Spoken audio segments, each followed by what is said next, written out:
The elevator doors opened twice. The first time, it was normal. The second time, the hallway outside wasn't there anymore. I remember staring at the opening with my hand frozen over the emergency button while the elevator hummed softly behind me. No apartment lights, no exit signs, just a long gray corridor that looked unfinished, stretching farther than the building possibly could. And standing near the end of it was a man staring directly at me. He already knew my name. The worst part, I'd never seen him before in my life. My name's Eric Lotson. I was 28 at the time, working overnight maintenance security for an apartment complex outside Denver, Colorado. It was one of those luxury high-rise buildings built near the edge of downtown, polished marble floors, fingerprint scanners, quiet tenants who barely made eye contact.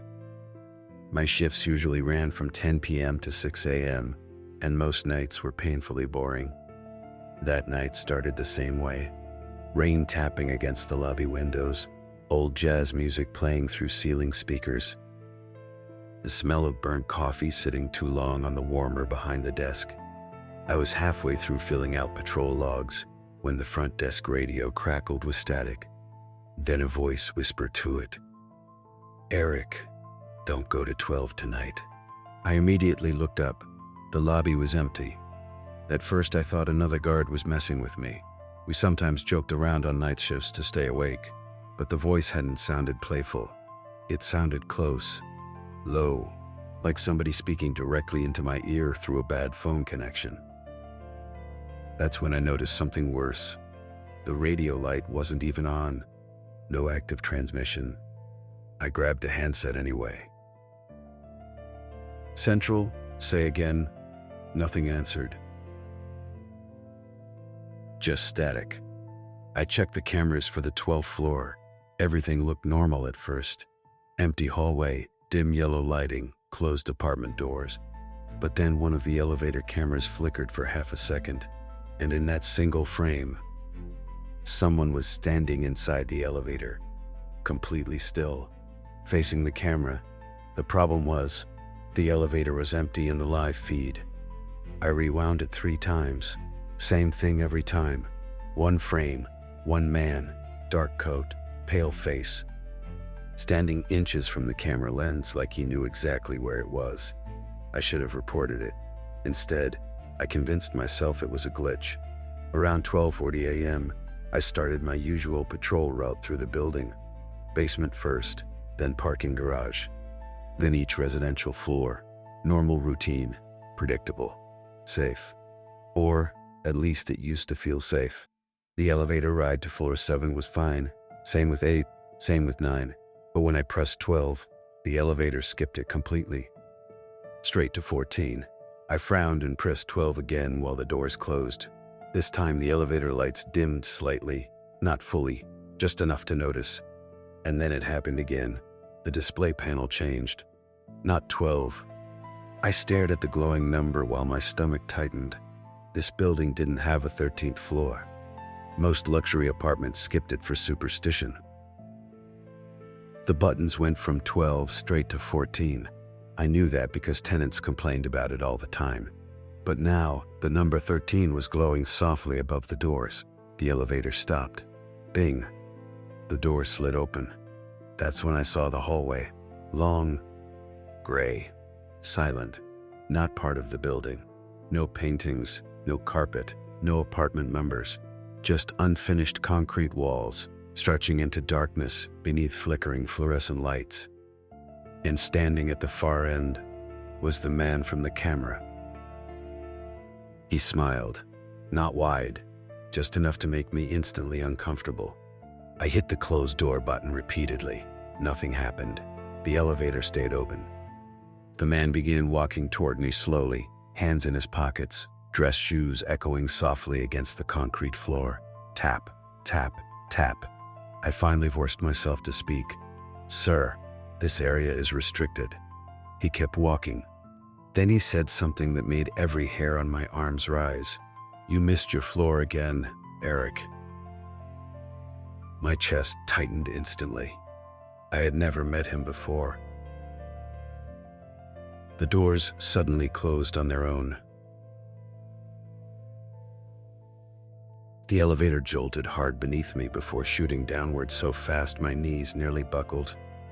The overhead lights flickered violently while static exploded through the emergency speaker. Then my own voice came through it, panicked, breathing hard. "Don't let him follow you upstairs." I froze. It was my voice, exactly my voice, but older somehow, more exhausted. The elevator finally stopped at the lobby level. When the doors opened, the security desk phone was ringing. I stumbled out immediately and answered it. "Security," a woman whispered frantically through the line. "Why were you knocking on my apartment door?" I frowned. "Ma'am, stop pretending," she snapped. "You were just here." Cold pressure spread through my chest. "What floor are you on?" 12. I checked the time. 12:58 a.m. Impossible. I had never gone upstairs. That's when I realized someone else was moving through the building using my face. I pulled up the hallway cameras for floor 12. At first, nothing. Then movement appeared near apartment 1208. A security guard stood there facing the door. Same uniform, same height, same posture. Me. The woman inside the apartment shouted through the door, asking what he wanted. The figure never answered. It just stood there smiling faintly at the peephole camera. Then slowly turned its head toward the hallway security camera, toward me, like it knew I was watching. The feed cut to static instantly. I radioed the other night guard, Marcus, and told him to meet me upstairs. He laughed at first, thinking I was joking, but after hearing my voice, he stopped. "Eric, you okay?" "No." Silence. Then Marcus said quietly, "Stay in the lobby. I'm coming down." But he never arrived. 10 minutes passed, then 20. His radio suddenly crackled alive. Heavy breathing filled the speaker. "Marcus?" I asked. No response, just breathing. Then footsteps, fast, running, and then Marcus screamed. The transmission cut instantly. I grabbed my flashlight and sprinted toward the stairwell before I could talk myself out of it. Every instinct told me to leave the building, but Marcus had a wife and 2 little kids. I couldn't just abandon him. The stairwell lights buzzed overhead as I climbed toward floor 12. Everything felt wrong, too quiet. No tenant noise, no televisions, no doors opening, just my footsteps echoing through concrete. When I reached 412, the hallway lights were off. Only emergency red lights glowed faintly near the exits. That's when I noticed something worse. Every apartment door was slightly open, not wide, just enough to leave a thin strip of darkness visible inside. I called out for Marcus. No answer. Then I heard movement farther down the hall, a flashlight beam flickering softly around the corner. I followed it carefully, heart hammering so hard I could hear it in my ears. My own flashlight shook in my hand while distant thunder rattled the windows outside. When I turned the corner, I saw Marcus. At least I thought it was Marcus. He stood facing the wall, motionless, shoulders twitching slightly. "Marcus?" Slowly, he turned around. His eyes immediately locked onto mine, and my stomach dropped, because it wasn't Marcus, it was me. Same face, same uniform, same flashlight. But his smile looked wrong somehow. Too slow, too practiced, like somebody learning how to imitate a human expression. I backed away instantly. "What the hell are you?" It tilted its head slightly, then spoke in my voice. "You're late again." The hallway lights suddenly died completely. Darkness swallowed everything. I heard footsteps rushing toward me immediately. I ran. Every survival instinct took over at once as I sprinted blindly through the hallway while doors slowly creaked open around me. I could hear breathing inside the apartments, soft whispering, movement, and then it happened again. My own voice echoed behind me. "Eric, closer now. Stop running." I hit the stairwell door hard, and nearly fell inside before slamming it shut behind me. The footsteps stopped immediately on the other side. Silence. I stood there gasping for air, gripping the railing so tightly my knuckles hurt. Then my radio crackled softly. "Why did you leave me up here, Marcus?" Weak, barely audible. "Marcus, where are you?" Static answered first. Then, 13. My blood went cold instantly. The stairwell door above me creaked open slowly. One floor higher. There wasn't supposed to be a floor higher, but now there was. A glowing red 13 hung above the doorway, and someone was standing there watching me. Me, again. Only this version looked different. Tired, older, bloodshot eyes, like he hadn't slept in years. He stared at me sadly, then pointed upward. "You shouldn't have come back." The stairwell lights exploded. Total darkness. I heard footsteps descending toward me rapidly. I don't remember getting out of that building. Seriously. My memory after that feels broken. I remember rain. I remember driving too fast. I remember checking the rearview mirror every few seconds because I kept thinking someone was sitting in the back seat. But this time, it was different.